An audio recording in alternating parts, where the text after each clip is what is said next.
Hello, I'm Tiffany Calvert, Extension Agent for Family Consumer Sciences. And I'm April Peach, the Family Consumer Science Program Assistant. Okay, today's lesson is downsizing your home. And so I'm going to start off with a statistic. It says that the United States Census Bureau estimates that the average person will move 11.7 times during their lifetime. Do you find that to be high? I found that to be really high for How many our times area. have you moved? I've only moved twice. Yeah. And maybe 3 times if you consider moving out of my parents' home. Yeah. But I could see where we are more of an area in Kentucky that likes to stay in one place. We don't move very often. I can see that being our nature. And I can also see outside of Kentucky being places as Florida, Georgia, other places where they do move from house to house to house as often as several times a year. So maybe. So it seems high for our area, but when you're considering the United States overall, there may be some people that move that often. And people move for different reasons. Maybe it's a health related reason, or they're wanting to be closer to family. Maybe they're looking for a home with less maintenance, just to kind of simplify their life, cut some costs. If you don't no longer need all that space and your kids have moved out, something smaller is going to save you on water and electric. It can save you a ton of money. So there's two objectives to today's lesson. The first one being to understand the steps to downsizing your home. And the second would be to identify strategies for preparing a home for downsizing. And so, there's a lot of research and time that is invested when you're looking at moving. So the first step is just to really just get your head in the game. Understand that it takes time, it takes research. You don't want to just up and move and not really have a good formulated plan, because then that could lead to loss of money. So the first step is to research and select an appropriate housing option. And we're going to talk about different housing options here in a minute, but whatever's available in your area. So you may decide to move to a smaller home, a retirement community, or it may be necessary to look for assisted living facilities. And that's just a few to offer you. There's more options out there. The second step would be you need to sort through your possessions to determine which items you will keep, donate, sell, gift, or discard. And then the last step and the final step to downsizing would be to prepare for the move to your new home. And so a lot of what we're going to talk about today is decluttering. So we have some ideas. We've both been through this process, so we're going to kind of show you and share with you how we declutter, where we started, and what it led to. But before we get into that, some of the housing options that you might need to look for would be an age-restricted community. A lot of times the residents in these communities are 55 or older. And then there's senior apartments, which those are apartments that are available to residents at 55 or older. Continuing care retirement communities offer independent living apartments and homes similar to those found in the retirement communities, but that they offer assisted living and nursing level care, which, could be for a higher cost. But if it's necessary, it may be what you need to look for. Assisted living facilities. These facilities help with personal care things like bathing, dressing, medication management, and then they could offer meals, activities, housekeeping, and transportation. Long-term care skilled nursing facilities. These facilities actually hire skilled nurses and doctors, and of course that would also come at a cost, but it just depends on where you're at in life, what you're going to need, and think about the future. You could cut down on moving one or two times if you think about the future before you buy a home or rent an apartment. We both have houses with more than one level and there's stairs. and then you have to think about the future. One of these days, we're not going to be able to climb those steps. And so we have to look at all of our options when it comes to our ability to do so. I'm going to encourage you to look at your lesson, because within this lesson, you are going to have some really excellent checkoff sheets, which can totally, like, when you're moving, you can be stressed out, you can be extremely tired, and this will just remind you of all the things that needs to be done and taken care of. Just to name a few that's on here, if you have pets, plan how they will be moved to your new home. If you're moving a big distance, you need to consider a new healthcare provider. It may not be that you can keep the same healthcare provider. Arrange for the utilities in your own home to be in your old home to be transferred out of your name. You don't want to be 3 months into your new home and get an unexpected bill from the utility company, expecting for you to pay those bills.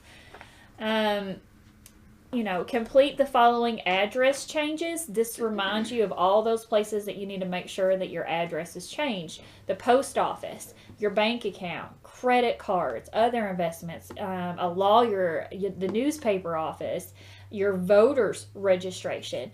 And so I just want to encourage you to take a good long look at these handouts, because these can be an excellent, like, things to do, check off, make sure all your I's are dotted and your T's are crossed. So once you have narrowed it down and you know where you're moving, it is time to go through all of those possessions. And if you are a keeper of everything, this could take quite some time. And so I know nothing about that. And so, even though I enjoy to declutter, and I think that I'm pretty good at it, there are still some lessons to be learned in pulling a new set of eyes in, and that's what I had to do in order for that person to be able to tell me things that I could get rid of. And as a mom of 2 young kids, I don't have the time for anything, really. And so the less clutter in my home, the less time I'm spending putting everything back where it belongs. Okay?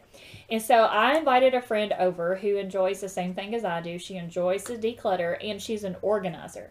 So right off the bat, she would walk into a room of mine and she would say, okay, what is this room's purpose? So that's the first question you need to ask yourself. What is it that room was designed for? And in some cases, that room's purpose was like completely what she was not expecting. Okay, like for example, the kids' playroom, she thought was a storage room, because that's where everything got thrown that, when companies coming over last minute and you don't have a place for it, you just throw it in that room and you shut the door and you forbid that person to go in that room. So clutter can get overwhelming really quick, because the longer you go with shoving stuff in a corner and shutting the door or covering it up, the bigger job that you have ahead of you. And so as we went through my home, if it was something that I wanted to tackle and I didn't have time to do it, I created a list of short-term goals, medium-term goals, and then long-term goals. In the short-term goals, for instance, was like organize the silverware drawer. I had 2 sets of silverware. Why did I need 2 sets of silverware? I have no earthly idea. But I had just inherited 2 sets and I kept them. And so that was more to wash, and it was taking more time because every time I washed them, I wanted them separated, nice and neat into the drawer. So I was having to separate silverware. Another short-term goal of mine was to declutter Talon's clothes. And then I was going to make some of the wooden toys that I had in my home to use them for bookends. These are all short term. Some examples of long term goals would be that I wanted to repaint the laundry room walls. And then we needed a retaining wall outside the basement. So those are all like long term goals. But the thing of it is, when you go to declutter, you can't tackle your house from top to bottom all in one day. Okay? So I know I've been over to your house a couple of times and we've tackled different what we call hot spots. And so tell us about like what of the hot spots that you had. Well, there are many hot spots, to be honest. Typically, my main hot spot is right inside of the door that we come in every day. Everything seems to get dropped right there, and it just stays there. And then so that's a hot spot. The cabinet, the countertop, kitchen countertop is a hot spot for bills, for papers, and that's a hot mess. And then clothes is a hot spot. Getting clothes to their proper closet or proper drawer just doesn't happen in my house. It should. It doesn't. Therefore, that hinders the process for everything in the whole house. So I see that it is a necessity and it is something that has to be worked on. But because other things are not organized, it's hard to tackle one thing because you're overwhelmed by everything else. Yeah. So. And then the more stuff that we have laying around, like you said, your kitchen counter, if it stays cluttered, then we're not cleaning or utilizing that space like it was designed to do. Just we're very energized to do much in that space, whatever that space is. And just looking at the clutter can zap your energy right out of yes. it. If my floor was open and free of clutter and picked up, clean it like no other. Yeah, I would want to. I would want to sweep my floor and vacuum it. Yeah. Instead, I look at all the shoes and clothes and toys, dirty clothes and everything. And I'm thinking I'm going to have to spend a half hour just putting back everything where it belongs in order to sweep my floor.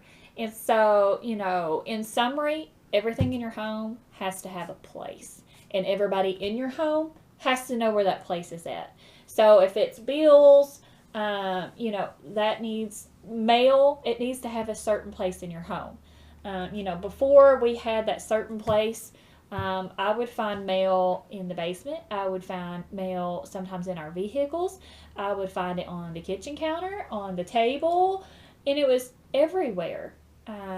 And papers laying everywhere. It just doesn't seem like it's organized, and it can just zap the energy right out of you. As far as hanging on to things, there are some special things that we don't want to let go of, right? But in the end, are we using those things? That's you need to ask yourself that. And in a lot of cases, like, there would be a special toy that I would always want to remember both of my boys playing with. I would take a photograph of that toy before I would give it away. And I know several people just went when I said that because it's a special toy, right? Yeah. But I have the memory of it. We're allowing somebody else to get use of it. It's a good deed to do. And I have a picture of it. I'm never going to forget it. So that's and also, if you are like me and do not like to get rid of things, the thing that I found works for me is having someone come into my home and go through those items with me. And they can go through my cup drawer, my cabinet full of cups and my cabinet full of plates, and they can touch them and show me them. And I can say, yeah, I don't need that. But if I were to go through that cup cabinet and look at it, I'd be like, oh, and it'd probably go back into the cup cabinet. So, if you have that issue, then you need to have someone come in and do it with you and let them touch it all and then make giveaway boxes that then have to get out of your house. Yeah, so decluttering is beneficial even if you're not moving. Yes. But, coming from someone that's only moved 3 times, it is a big chore to move. I mean, like, all of your possessions, you all of a sudden realize exactly what were in those closets, what was stuffed underneath the bed, and you have to box it up and organize it. And so the less you have of that to do, the more time you're going to have and energy you're going to have to focus your attention on family, on the move itself, and it's just going to be easier, and it's probably going to save you money. And free you up to enjoy other things instead of having to worry about things you Picking got to up tackle. all your things. Yeah, you can get to enjoy other stuff. So we hope that you learned something. And okay, so if you need more information, contact your local extension office for more ideas on ways to declutter or on how to downsize your home.